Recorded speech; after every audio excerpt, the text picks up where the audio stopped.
Hello everybody and welcome back to DMG TV. I'd like to thank all of you for clicking on this video, and if you are new to the channel, go ahead and slide and caress that mouse on down to that red subscribe button and give her a click. Today we're going to be going over why microtransactions are so prolific in the gaming industry, why we as gamers are in such a bleak situation where developers are doing all sorts of predatory practices to take home those huge paydays and destroy the gaming industry while doing so, and pushing gamers everywhere to the point where they don't trust new releases. Developers make games unplayable or even completely canceling new games that don't fit microtransactions into their framework. It sucks because I'm sure I'm not the only one that no longer pre-orders games or even gets super hyped for new games that are coming out. Now, there are a lot of different predatory practices developers use to exploit games or exploit gamers, but in this video we're only going to be looking at microtransactions, the history of them, and how and why they became so prolific in gaming as we know it today. But before we get into it, I do want to just preface this and say that I am not for microtransactions. I am not for paywalls. I am not for any of these predatory practices. And I wanted to say this now because as the video goes on and as I dug more research into it, it is going to make me sound that I am really on the developer side. I think there is going to be a give and take that you see, and maybe some of you will kind of get a little bit of an eye-opener once you see everything that I'm about to lay out in front of you. First off, we're going to have to go back to 2005, where the idea of the microtransaction was actually brought to the table by Microsoft as a new feature in the Xbox Live marketplace. They offered it to publishers as a new revenue stream and a boon for players who didn't want to have to spend $10 to $20 for bundles of content they didn't want, but could instead spend only $1 to $5 only for the items they wanted. Microsoft later went on to say that generally if you do anything less than $5, you end up eating up the bulk of that in transaction fees.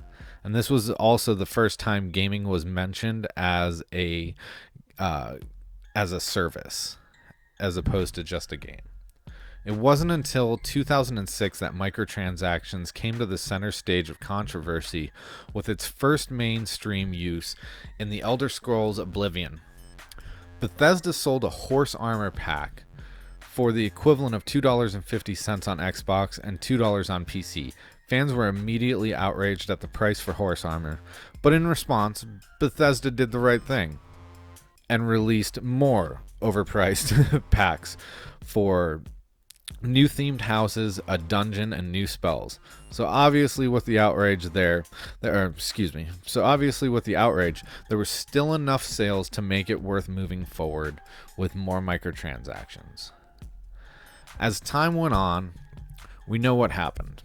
More microtransactions, season pass prices got higher, content was removed from games only to be sold back to players later on, or simply being locked out of content if you didn't buy a pass or have some sort of subscription to the developer's network. I can make a video alone on just the different forms of microtransactions and paywalls that have been set up over the years, and that might be a video in the future on its own. It'll probably be quite lengthy, but I digress. Now that we have a brief history of when and where microtransactions came from and the first implementations of them, let's look at what I think was the main cause of why they're so prolific in gaming today. I'm putting most of this on risk and development costs, but to get into this, we're going to need to go even farther back to 1993. We're now going to be looking at a flagship title from back then, Donkey Kong Country. Donkey Kong Country was huge. I played the hell out of it. For back then, I mean, I probably put a couple hundred hours into it. But Donkey Kong Country was launched in 1994 on the Super Nintendo system. But it started to develop in early of 1993. There was a total of 12 developers dedicated to Donkey Kong Country, and a total of 20 employees that worked on it over the entire 18-month development cycle.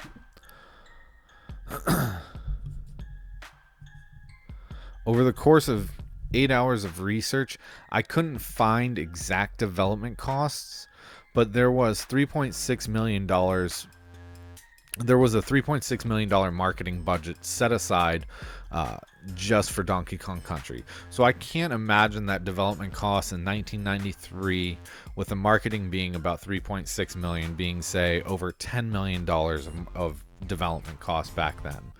But to just kind of open that up even more, we're going to round up the total development cost to $25 million back in 1994, which, given for inflation today, is roughly $42 million now. From what I can find, Donkey Kong Country sold at retail for roughly $55 to $60 per unit, or roughly $90 per unit given for inflation. Over the life of Donkey Kong Country, and I'm not exactly sure when they stopped selling it, but they sold 9.3 million copies. From this, Rare brought in $558 million, which, again, accounting for inflation, is a massive $943 million. And back then, once you launched a game and once it was out, there was no need for online servers. There was no continuous need for a dev team to support updates, which from the looks of it would have only been 2 guys, since there was only 12 developers to begin with. But you just sold the game and you took the money and ran. That is a huge profit with such little overhead and almost little risk to go along with it. Now let's look at a somewhat current flagship title with the Destiny franchise, which is going to be a much harder to look at with digital sales and everything like that, but I'm going to do my best. Development of Destiny started in 2010 under the codename Project Tiger. Activision set aside $500 million for the total development of the Destiny IP, which included dev costs, infrastructure build-out, and marketing. That included the development of all 4 total games over the course of 10 years, even though it looks like they've only gotten 2 games out, and now that they've parted ways, possibly put $250 million into each game. But let's just go over saying that $500 million was still spread out over 4 games. So that brings us to a roughly $125 million development cost per game. There was a total of 500 employees involved in the development of Destiny over the course of 4 years. And when launched, Blizzard shipped out $500 million worth of units to retailers. After the first year was over, Destiny had roughly 16 million registered users, which can't confirm that there was a total of 16 million units sold, since people resell games as well as share their Xbox home to where at least 2 players will be able to, or 2 different people will be able to use one paid for copy. Now, I can say that in an earnings report for the year of 2014, Activision Blizzard announced that Destiny, along with Hearthstone, had generated nearly $850 million in profit for the year. Of that, Hearthstone had 25 million registered users, and Destiny had that 16 million registered users I already mentioned.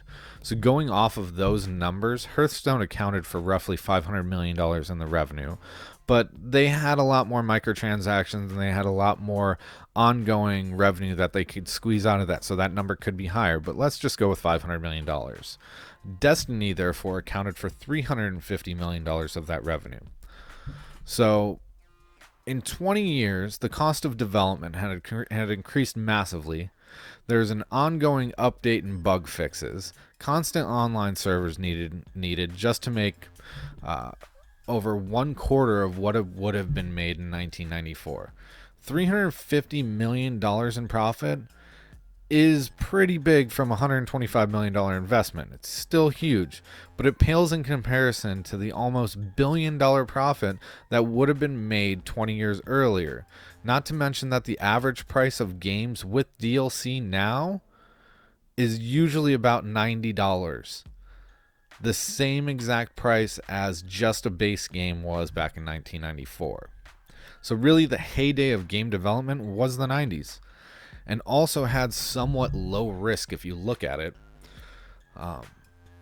You didn't have to put in $500 million or over $125 million into a game that had a very good chance might not turn a profit. Or if it failed, you could probably go out of business. Today's developers have huge risk, devoting upwards of 4 to 5 years, hundreds of millions of dollars, and sometimes upwards of hundreds of employees into developing one new flagship IP,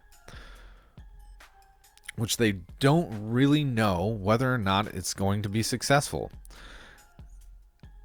And at minimum, make their money back. And if a few titles fail or even do marginally, they very much can go bankrupt. So this is why you see developers bleeding successful titles dry and have a lack of innovation and perforation of microtransactions everywhere. Not to mention that back in the day, you would usually beat a game a few times, then go trade it in. Whereas today, I easily put 1,200 hours into the original Destiny 1 that I'd spent roughly $140 on, and I played for over 2 years. I understand the risk of game development in today's market, and I think the predatory practices that go on are a stain on the industry as a whole. Microtransactions, paywalls, and gutting content only to sell it back to us later as an expansion. But no matter what game developers, they will keep trying to find different ways to make bigger and bigger profits. Even though in reality, today is probably the least profitable and highest risk time to be a game developer. We, as the gaming community, do need to stand up to these practices, but we also have to have an open forum as to what is acceptable practices in modern gaming economies, that finds a happy medium in between quality of content and acceptable monetization practices for developers to reduce some of their risk. Because if we act like that absolute tool Yang Yeah, who's not helping gamers one bit with his let's go straight for the pitchforks every time a developer makes a poor choice and uses big words he can't understand nor pronounce properly after every massive oopsie, we're just going to see bigger and bigger increases in stagnation, in innovation, as well as more and more creative ways for developers to squeeze out more money out of games. More paywalls, everything like that. I'm going to put all my references down in the bottom in the description. I really want to hear back from everybody on what they think. Now that I kind of broke down what the costs were and things like that. But I want to hear your feedback. I want you to mention stuff down in the comments. Am I wrong in thinking that... Ooh, that was a good burp. Am I wrong in thinking that we need an open forum to kind of find a happy medium? Is my thinking wrong that if we just grab the pitchforks every single time that developers aren't going to go and find more creative ways to absolutely destroy games more? If we do find a happy medium now, it might bring gaming back to its glory days and bring back not having to fear new releases or not want to put up the money for a pre-release. So let me know what you guys think down in the bottom. Please hit that like button. You don't know how much it helps. Subscribe to the channel. And again, I want to hear you guys' feedback. Thanks everyone for clicking on the video. DMG TV will be back probably tomorrow. Have a great day.